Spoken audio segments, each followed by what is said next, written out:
എല്ലാവർക്കും ഇന്നത്തെ പുതിയൊരു വീഡിയോയിലോട്ട് സ്വാഗതം. ഞാനിവിടെ അരക്കപ്പ് പച്ചരി 2 മണിക്കൂർ നേരം വെള്ളത്തിൽ കുതിർത്തെടുത്ത് വെച്ചിട്ടുണ്ടായിരുന്നതാണ്. അതിന് 2 മണിക്കൂറിന് ശേഷം നമുക്ക് മിക്സി ജാറിലിട്ടതിന് ശേഷം കുറച്ച് വെള്ളം ഒഴിച്ചിട്ട് അപ്പത്തിന് അരയ്ക്കുന്ന പോലെ അതുപോലെ നല്ല മയത്തിൽ നമുക്കൊന്ന് അരച്ചെടുക്കാം. അപ്പോൾ അതാ കുറച്ച് ചക്ക എൻ്റെ കയ്യിലിരിപ്പുണ്ട്.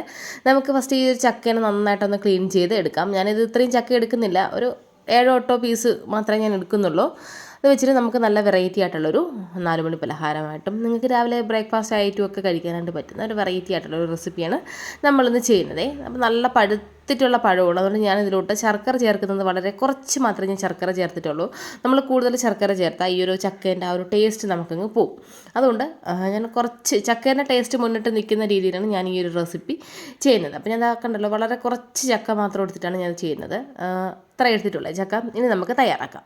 ചക്ക അതിനെ ഒന്ന് ക്ലിയർ ചെയ്തെടുത്തതിന് ശേഷം ഞാൻ കുഞ്ഞു കുഞ്ഞു പീസാക്കിയിട്ടാണ് ഞാൻ കട്ട് ചെയ്തെടുക്കുന്നത്. അപ്പോൾ ഞാൻ ഫസ്റ്റ് കടായിലോട്ട് കുറച്ച് ശർക്കര, ഇത്ര ശർക്കര ഞാൻ എടുത്തിട്ടുള്ളൂ, ഉരുക്കിയ ശർക്കരയാണ്, അതൊന്ന് ഒഴിച്ച് കൊടുത്തിട്ടുണ്ട്. അതിനോടൊപ്പം തന്നെ ചെറുതായിട്ട് നുറുക്കിയ നമ്മുടെ ചക്കയും കൂടെ ഒന്ന് ചേർത്ത് കൊടുക്കാം. എന്നിട്ട് രണ്ടും കൂടെ നന്നായിട്ട് നമുക്കൊന്ന് ഇളക്കി ഒന്ന് യോജിപ്പിച്ച് എടുക്കാം. നല്ല മധുരമുള്ള ചക്കയായിരുന്നതുകൊണ്ട് ഞാൻ പിന്നെ കൂടുതലായിട്ട് ശർക്കരയൊന്നും ചേർത്തില്ലാണ്ടാക്കാനായിട്ട് നിന്നില്ല. ഇതിലോട്ട് ഞാൻ ഒരു പിടി തേങ്ങയും കൂടി ചേർത്തിട്ട് ശക്കലം ഏലക്കപ്പൊടിയും കൂടി ചേർത്തിട്ട് നന്നായിട്ടൊന്ന് ഇളക്കി നല്ല രീതിക്കൊന്ന് യോജിപ്പിച്ച് എടുത്തിട്ടുണ്ടേ. അപ്പം നമ്മൾ നേരത്തെ അരച്ച മാവിന് ഞാൻ ഒരു ബൗളിലോട്ട് ഒഴിച്ച് വെക്കുന്നുണ്ട്. അപ്പോൾ ഒരു 10 മിനിറ്റൊക്കെ അതിൽ ഇരുന്നതിന് ശേഷം ഞാൻ അതിലോട്ട് കുറച്ച് ഉപ്പും അതുപോലെ തന്നെ നമ്മൾ റെഡിയാക്കി എടുത്ത ചക്കേൻ്റെ കൂട്ടും കൂടെയൊക്കെ ഒന്ന് ചേർത്തിട്ടുണ്ട്. നന്നായിട്ട് എല്ലാം കൂടെ ഒന്ന് മിക്സ് ചെയ്ത് ഇതുപോലെ നല്ല രീതിക്കൊന്ന് മിക്സ് ചെയ്തെടുക്കണം കേട്ടോ. നന്നായിട്ടൊന്ന് മിക്സ് ചെയ്ത് ഒന്നെടുക്കാം. അപ്പോൾ ഞാനൊരു ശക്കല ഉപ്പ് ചേർത്ത് കൊടുത്തിട്ട് നമ്മൾ സ്വീറ്റ് ആയതുകൊണ്ട് ആ ഒരു ബാലൻസ് ചെയ്യാനായിട്ടാണ് ഞാൻ ശക്കല ഉപ്പും കൂടെ ഒന്ന് ചേർത്ത് കൊടുത്തിട്ടുള്ളത്. എന്നിട്ട് ഒരു ഇല വെച്ചിട്ട് അതിൻ്റെ മുകളിൽ പ്ലേറ്റിൻ്റെ ഉള്ളിലാണ് ഇല വെച്ചത്. എന്നിട്ട് അതിൻ്റെ മുകളിലോട്ട് കുറച്ച് നെയ്യും കൂടെ ഒന്ന് തടവിയതിന് ശേഷം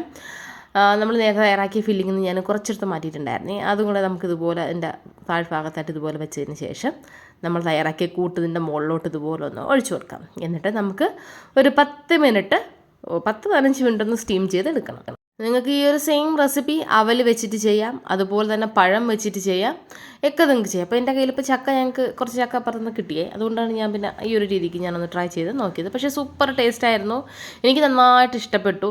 അപ്പോൾ ഞാനിതാ ഒരു 10 മിനിറ്റ് സ്റ്റീം ചെയ്യാനായിട്ട് ഞാൻ വെക്കുന്നുണ്ട്. 10 മിനിറ്റ് ഒന്ന് കഴിഞ്ഞിട്ടുണ്ട്, നല്ല അടിപൊളിയായിട്ട് കിട്ടിയിട്ടുണ്ട്. അപ്പോൾ ഇത്രയേ ഉള്ളൂ, വളരെ സിമ്പിളാണ് ചെയ്യാനായിട്ട്, അതുപോലെ തന്നെ ടേസ്റ്റും അപാരമായിരുന്നു. അപ്പോൾ ഇതൊന്ന് ട്രൈ ചെയ്ത് നോക്കണേ. നോക്കിയിട്ട് നിങ്ങളുടെ ഫീഡ്ബാക്ക്സ് എന്താണെങ്കിലും അറിയിക്കണേ. ഇഷ്ടമാണെങ്കിലും ഇഷ്ടമായില്ലെങ്കിലും ഒക്കെ. അതുപോലെ തന്നെ സപ്പോർട്ട് ചെയ്യാനായിട്ട് മറക്കല്ലേ. വീഡിയോ ഇഷ്ടമായ ചാനൽ സബ്സ്ക്രൈബ് ചെയ്യാനായിട്ട് മറക്കല്ലേ. അപ്പം നമുക്ക് ചാനലിൻ്റെ തന്നെ പുതിയൊരു വീഡിയോ ആയിട്ട് വീണ്ടും കാണാം. Thanks for watching. Thank you.